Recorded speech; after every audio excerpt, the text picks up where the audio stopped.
Going to the gym can cause a lot of gym anxiety, especially if you're not already at your peak fitness. You might feel intimidated by all the fit people there, all the mirrors, the loud music, and just like you don't really belong there if you're not already super fit. And in this video, I'm gonna share everything that you need to know. And if you don't know me, my name is Julia. I was a gymnast for over a decade, and what I came to realize about working out is that if you feel put together when you go to the gym, you will actually wanna go and you will stay there longer and you will have a great workout versus not looking put together or cute. You will either avoid going in general or you will want to leave early and cut your workout short. I've simplified this into 5 simple steps, and that's what we're going to walk through in this video. So let's go ahead and get into it. Okay, so step 1 is your face. You want to make sure that you wash your face and do a little bit of makeup so that you can just focus on your workout, and that when you see yourself in those gym mirrors, you think, dang, I look cute, and not, ew, who's that? So obviously the face washing, follow your normal routine.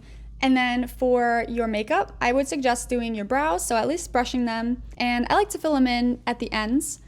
And then do your eyes mainly, so you do your lashes and a little mascara and concealer. And then for your lips, just do a little bit of tinted chapstick. And this totally changes how you feel. Another thing with your face that you might have not thought about is your teeth. Most people don't think about this, but it can be totally distracting if you have a bad taste in your mouth while you're working out. So the way to overcome this is to brush your teeth before you go to the gym and pop a piece of mint gum. This will help you focus on your workout and get rid of any weird flavors in your mouth from leftover breakfast or lunch that can totally derail your workout. On to step 2, which is your hair. It's pretty interesting because you want to have 2 different hairstyles, one for lifting and one for cardio. For lifting, it's lower impact, so you can do something more casual, such as a French braid, which is what I have found to be the best over my 6 years of lifting. Or you could do a ponytail. For myself, I prefer a braid because it's really feminine and cute. You can also do like a ponytail braid where it's just the front of your hair and then the rest of it is just regular into a ponytail. There's a bunch of hairstyles you could do, but yeah, for the quickest ones, I think like a single French braid or 2 French braids are probably the quickest. And for my runs, I prefer to do a high ponytail with a headband, and it doesn't look as cute as the braid, but it really helps me focus on my run and keep the sweat and hair out of my face. And I recommend the Skool brand. They have really good products that actually keep the flyaways out of your hair. And I had spent like $100 on different headbands, and this is the combination that I found that keeps the flyaways back and my hair tight so that I can just focus on my run. Essentially, for cardio and running, you really need to keep your hair out of your face. It's more about function than looking cute and fashion, but for lifting, you can get a little bit more creative and look a bit cuter with braids, however you like to do that. On to step 3, which is your bra. For years, I was using a low impact bra, which honestly, when I was doing like a plank, I would feel like I was spilling out of my bra and very self-conscious. And it wasn't until I switched to the Dick's Sporting Good high impact bra that I actually felt like I wasn't thinking about my bra at all during my workouts anymore. And this isn't sponsored or affiliated. I just love this bra.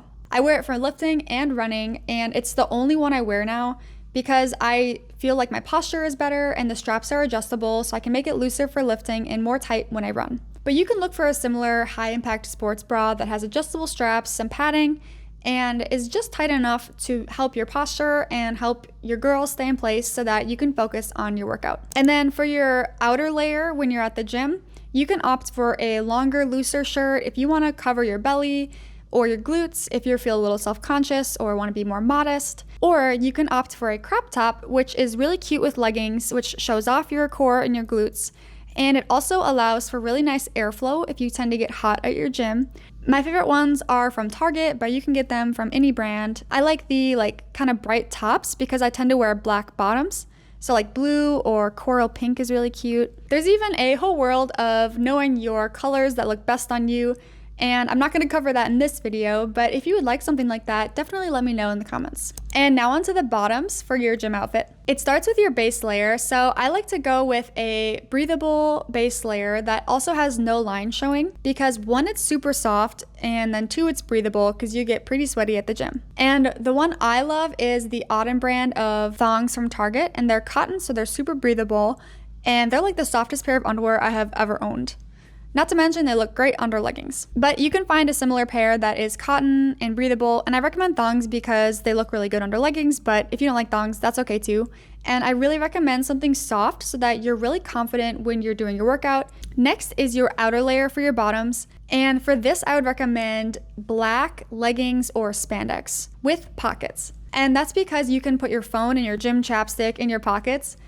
And I even love this Camp Snail brand from Amazon more than the Gymshark leggings that I have tried and the Gymshark shorts I have tried. While the Gymsharks make my legs look great, they don't have the pockets, which I love. And the Camp Snail brand is really soft, but you can find whatever brand you like. This is just the one I found on Amazon kind of like randomly, and it's not sponsored, I just love them. And the reason I don't like to wear like running shorts anymore is that the running shorts have like usually a underwear sort of like liner that's honestly really uncomfortable.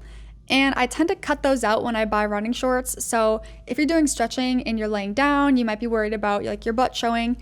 So that's why leggings and spandex I think are superior to running shorts when you're doing your gym workout. Not to mention they're really soft and comfortable. Last but not least, we have our feet for getting ready for the gym. So this is your socks and shoes. So I'll share with you my 2 favorite go-tos for lifting and cardio workouts. So for lifting, you're gonna want a more flat shoe, and this is mostly to prevent like ankle rolls so that you're more grounded to the floor, and also to have proper form when you work out and to have better posture. For example, for like doing back squats or deadlifts.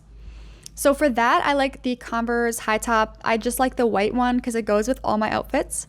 And I think it looks really cute. So it's fashiony and it's also practical.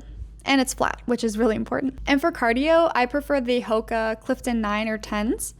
And they're really cushiony. It feels like you're just like springing forward and like you want to run. And not to mention, they're really good on your joints. So I had like a knee issue for running. And when I got Hokas, that went away. So I'd really recommend them, but you can also find like whatever cushiony running shoe works best for you. But just remember that you don't want to wear running shoes to lift, especially for leg day, because it can throw off your balance and even maybe increase your risk of like rolling an ankle versus having that flat shoe. And with this last point, I definitely do not recommend taking your shoes off while you stretch.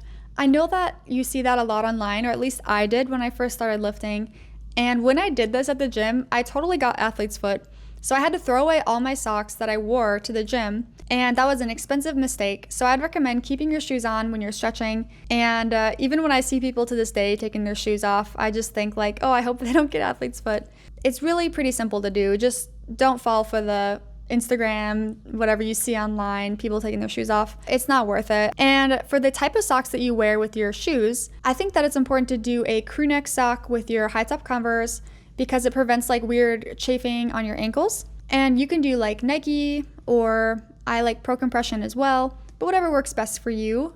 And then for Hokas or for your running shoes, I like a running sock specifically because it's really cushioned on the toes and the heel, and it makes the run a lot more comfortable. And the ones I like are like Saucony. I just got them on Amazon. You can pick whatever brand works well for you.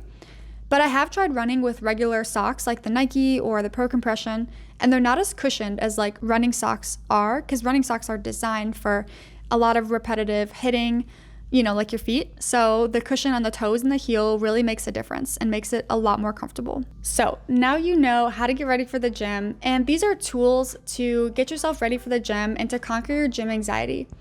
Your face, your makeup, your mouth, your hair, your bra, your top, your bottoms, your socks, and your shoes. And once you have nailed down your gym outfit and how put together you feel, it will really transform your workouts and make you want to go to the gym and get that lean, strong body that you desire. Now, I know that we went through a lot, and if you have any questions on this, or if you want to learn about anything specifically related to going to the gym and getting your best workout in, let me know in the comments below. And honestly, the next step for you is just to put all these to the test and go to the gym and have a great workout. Thank you so much for watching, and if you do want to learn more or chat with me directly, you can join Julia's Method on Skool. It's free right now. Check out the link in the description for more info. And if you like this video, please like and subscribe, and I'll see you in the next video. Take care. Bye.